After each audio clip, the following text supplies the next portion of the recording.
cash is real. The stakes are high. They bet big. They win big. They lose big. High stakes live action poker. Live at the bike.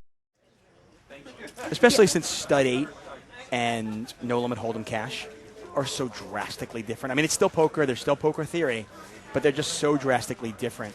And the playing styles of your opponents are often so different that it's a nice mix-up. Steven with 10s. And Roy raises under the gun. We can't see Roy's hand, and Steven just calls. Now, I'm going to assume, not seeing Roy's hand, the fact that he made it under the gun +1, $35 open. It was a straddled pot. Good point. Okay, so it's straddled pot. Still, though, I'm going to assume that Roy is... Well, no, he wasn't, actually. I thought Roy would be stronger than that. Steven just calls. Again, we see pretty much Steven's just always calling unless he has aces or kings. This is a hand, I think this is a mistake that a lot of players make. What do you think? 5-6 suited? Yeah, it's a hand I'd love to play in position, but you've got to realize how deep you are. And I don't think Jimmy is deep enough to be calling with a suited connector. No, and again, I mean, I've said this all night about Josh, but suited connectors in general, they're just losing propositions because people way overplay them. They should be something that you randomly play to mix up your play, not something that you're playing every single time you get dealt. Yeah, somebody 12 years ago told somebody else that, like, oh my God, 5-6 suited is the nuts. Best hand. Well, somebody won a big pot with a hand like that one time, and they always remember it because it was this massive pot.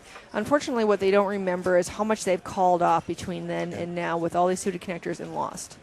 Now, by the way, I mean, if Jimmy has $600 or $700 in front of him,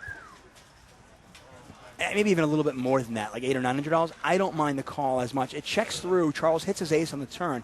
Steven's got 10 of diamonds, but if a bet comes off, you know he's going to fold. We've seen that before. Nobody else has much of anything. I mean, Josh in there with 7-3, the 3 of diamonds.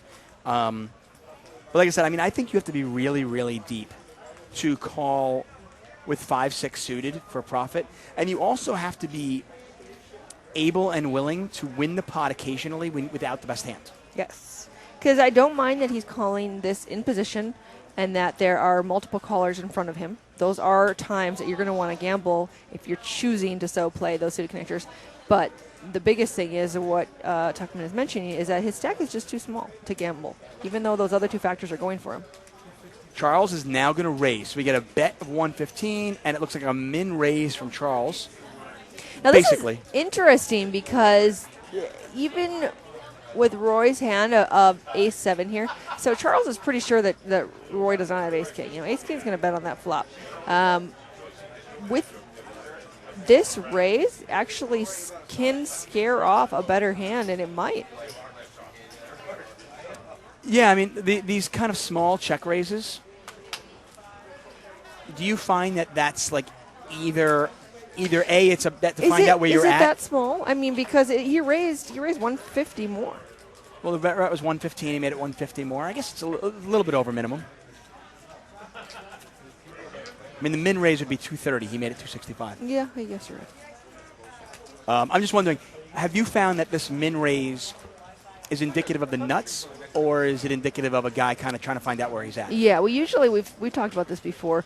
When somebody does just check min raise you, it usually means number one, they have the absolute nuts, or number two, they're scared of whatever they have. They're scared that you're going to come back and raise them.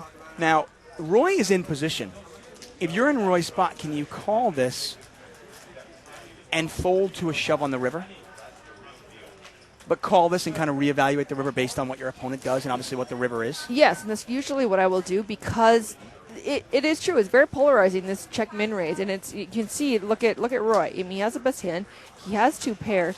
But you're very worried when your opponent is willing to check raise you out of position like this. You're very worried that he has it. You can just call, though. And now if he's willing to shove on the river, then, yeah, you lost this extra 150, and you probably are going to fold still. But a lot of times they aren't willing to pull one more bullet, one more barrel. This is my gut. I mean, I think Charles was raising thinking he has the best hand. If he gets called here, he's going to be worried. If he gets called here with ace-jack, he's not going to suddenly turn his top pair into a bluff. Let's say it's a blank on the river. So I think he might actually put a blocker bet out there, and you can easily call that. Now, if Charles had the nuts, though, you would see a nice bomb of like 450 on the river, and you could probably fold to that. Regardless, I think Roy is making a mistake by kind of revealing the strength of his hand with his mannerisms. Yeah, at this point, it's too late for Roy. He's giving it away. He pretty much is, now you have to fold. Because if you're smart, you're Charles, no matter what happens on the river, you're going to, oh my, Roy's not going to like to see that. By the way, this is one of the hard things. When you play a game like this, or you play, even if you're playing 10-20, and you're playing against guys that aren't as experienced, sometimes...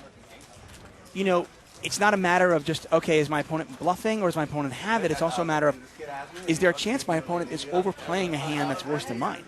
Is there a hand that, in this particular case, Charles overplayed ace-jack. He wasn't bluffing. There's no way that was a bluff. But it worked.